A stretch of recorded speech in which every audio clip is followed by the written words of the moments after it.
Oi, tudo bem com vocês? Nesse vídeo aqui eu vou falar do livro Todo Mundo Tem Uma Primeira Vez, publicado pela plataforma 21, que reuniu 6 escritores nacionais que, assim, tive o maior prazer em conhecer porque eu nunca tinha lido nada de nenhum deles. Sim, que vergonha dessa manta, mas pretendo mudar isso muito em breve. Desde que a plataforma 21 anunciou esse lançamento eu fiquei bem curiosa, porque tava aí, né, a minha chance, quer dizer, já tive algumas, né, mas agora, oficialmente, de conhecer um pouco da escrita dessas pessoas, como por exemplo do Vitor Martins, que já tem 2 livros publicados aí pela Globo Alt, a Fernanda Nia, que tem um livro já publicado também pela plataforma 21, e os outros que eu ainda não conhecia, que foram uma surpresa agradabilíssima, porque eu fiquei apaixonada pelas histórias, por esses contos que eu vou contar pra vocês um pouquinho, né? Porque já que são contos, eles já são curtinhos, vou tentar não dar spoilers, mas vou contar um pouquinho sobre cada um aqui pra vocês. Em geral, como o título do livro sugere, os autores aqui vão falar sobre as primeiras vezes. Primeiro namoro, primeira paixão, primeira decepção, primeiras vitórias. São 6 histórias bem distintas, a gente tem desde ficção realista a distopia. Então assim, gente, dificilmente não vai agradar alguém, sabe? A primeira história aqui é do Vitor Martins, que se chama 7 Frases que Poderiam Mudar Tudo. Nele a gente conhece o Adriano tá em casa de boa assistindo uma série, comendo Doritos, quando ele recebe um e-mail inesperado do seu ex-namorado pedindo pra que eles voltem. Isso que eles já terminaram há mais ou menos um ano, se eu não me engano. E o Adriano começa então a pensar numa resposta e começa a pensar se ele realmente quer voltar ou não, né? Porque até então, aparentemente, ele não tinha superado aí esse término. E nessa resposta que ele começa a pensar, ele começa a descrever bastante sobre as primeiras vezes dele, desde o primeiro encontro, o primeiro beijo, até as primeiras brigas e tudo mais. E nisso, enquanto ele vai escrevendo, ele vai refletindo, se dando conta de que talvez ele não queira voltar. Então é uma história muito interessante de acompanhar. Provavelmente você vai se identificar com algumas partes. E assim, de todas elas, eu acho que é que fica mais evidente sobre as primeiras vezes, sabe? Porque algumas outras histórias, elas demoram um pouco pra aparecer quais são as primeiras vezes dos outros personagens. Então essa primeira aí eu acho que é pra introduzir bem esse início do livro. Porém as histórias elas não são interligadas, então você pode ler o conto que você quiser primeiro, que não tem problema. O próximo conto então é da Olivia Pilar, que se chama Dança Comigo. Ele vai contar a história da Júlia. A Júlia, ela faz parte de uma academia de dança, e essa academia de dança vai participar de um concurso na África. E além disso, ela acaba descobrindo pela primeira vez que ela está apaixonada pela sua colega de dança. E aí, enquanto elas vão fazendo essa viagem, é a primeira vez que a Júlia também vai ficar sozinha, sem os pais tantos dias, e que ela sente de alguma forma que ela vai poder ser ela mesma, sabe? Porque lá, enfim, ela vai se sentir mais livre, mais conectada com ela. Então é muito bonita essa trajetória. Durante a viagem de avião a gente vai vendo algumas coisas acontecendo, esse primeiro contato das duas, do interesse mútuo, né?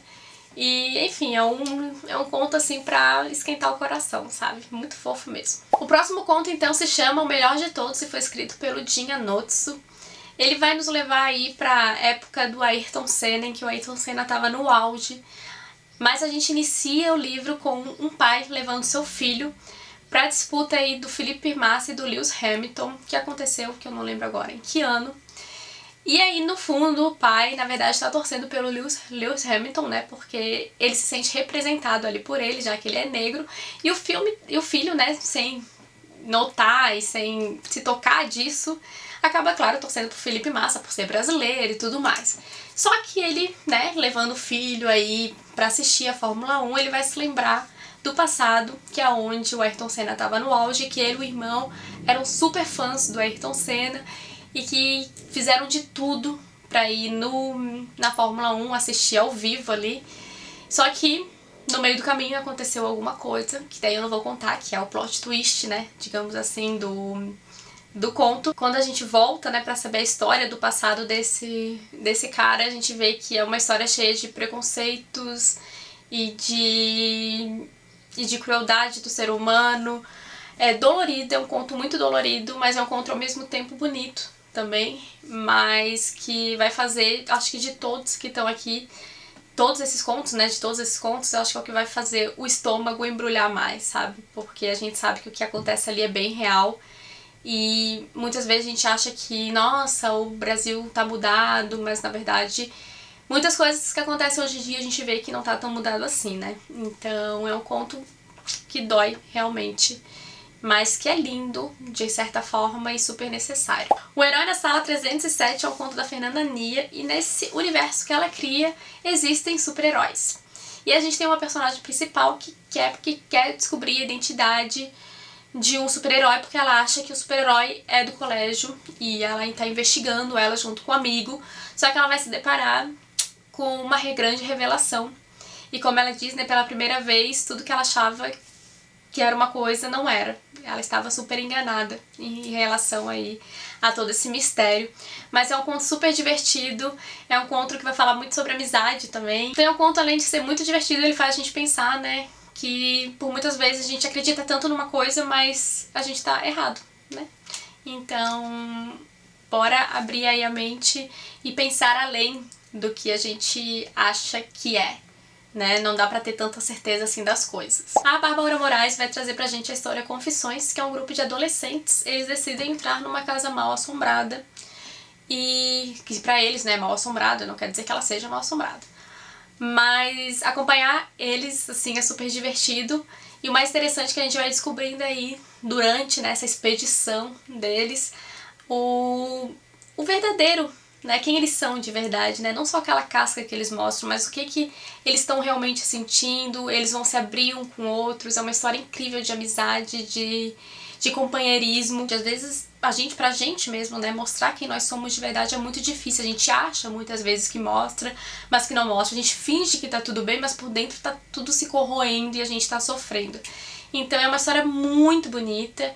Eu acho que, além de ela ser muito divertida, porque tem esse mistério, tem esse suspense de alguma forma, né? Ela é uma história que passa uma mensagem muito forte, é uma história também que pra mim, né, no caso, eu me identifiquei muito. E por último, mas não menos importante, é claro, o Ale Santos nos apresenta Kangoma, que é um universo distópico, onde há segregação, há escravidão, e isso aqui, obviamente, a gente consegue muito relacionar com os nossos dias atuais.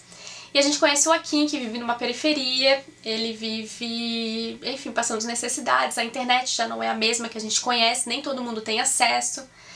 E aí ele é um ótimo estudante, vai tentar estudar, né, ele quer uma vida melhor, então ele acha que ele precisa estudar, e ele não enxerga a parte ruim do governo. Ele acha que o governo vai ajudar, que vai ser lindo, que é só ele estudar, se dedicar, que vai dar tudo certo. Só que aí ele faz tudo isso, e quando ele vai de fato, achando que, nossa, ele vai estudar num lugar legal, que ele vai ter um estágio muito bom, ele acaba dando de cara com uma situação bem mais complicada. E aí tudo que ele imaginava ser, né, tudo que ele defendia cai por água abaixo, e ele começa a ver a realidade como ela é. Ele estava, de certa forma, do lado do sistema, e aí ele vai se ver numa situação que ele vai ter que virar contra o sistema. E acho que o mais legal do conto é você ler e, de alguma forma, por mais que seja uma distopia, conseguir relacionar muito com os nossos dias atuais. Então essas foram, né, as 6 histórias que compõem aqui essa antologia. Eu tô trazendo esse livro aqui porque eu realmente gostei muito dele, e é uma grande oportunidade de a gente conhecer novos autores jovens, conhecer e celebrar, né, o que a gente tem de bom aqui do Brasil. Muitas vezes a gente para e fica lendo, não que não seja bom, óbvio que é, né, mas contos e livros escritos por pessoas que não são brasileiras, e a gente acaba deixando um pouco o Brasil aí de lado. Mas, gente, isso aqui tem muito potencial. Eu gostaria de ver várias dessas histórias como livro mesmo, sabe? Porque eu queria mais delas. Então, super indicado. Parabéns, Plataforma 21, pela iniciativa. E, enfim, gente, autores, contem comigo pra tudo. É isso, eu espero que vocês tenham gostado. Se você já leu, me conte aqui qual é o seu conto preferido, qual que você se identificou mais. E se você ainda não leu, né, o link pra compra vai estar aqui na descrição, então não deixa de adquirir mesmo. Agora, final do ano, ótima dica pra dar de presente. Então é isso, eu espero que vocês tenham gostado. Se não esqueça de se inscrever aqui no canal, de curtir, comentar e compartilhar, e ativa o sininho pra quando eu postar vídeos novos vocês serem notificados. Até o próximo vídeo e tchau!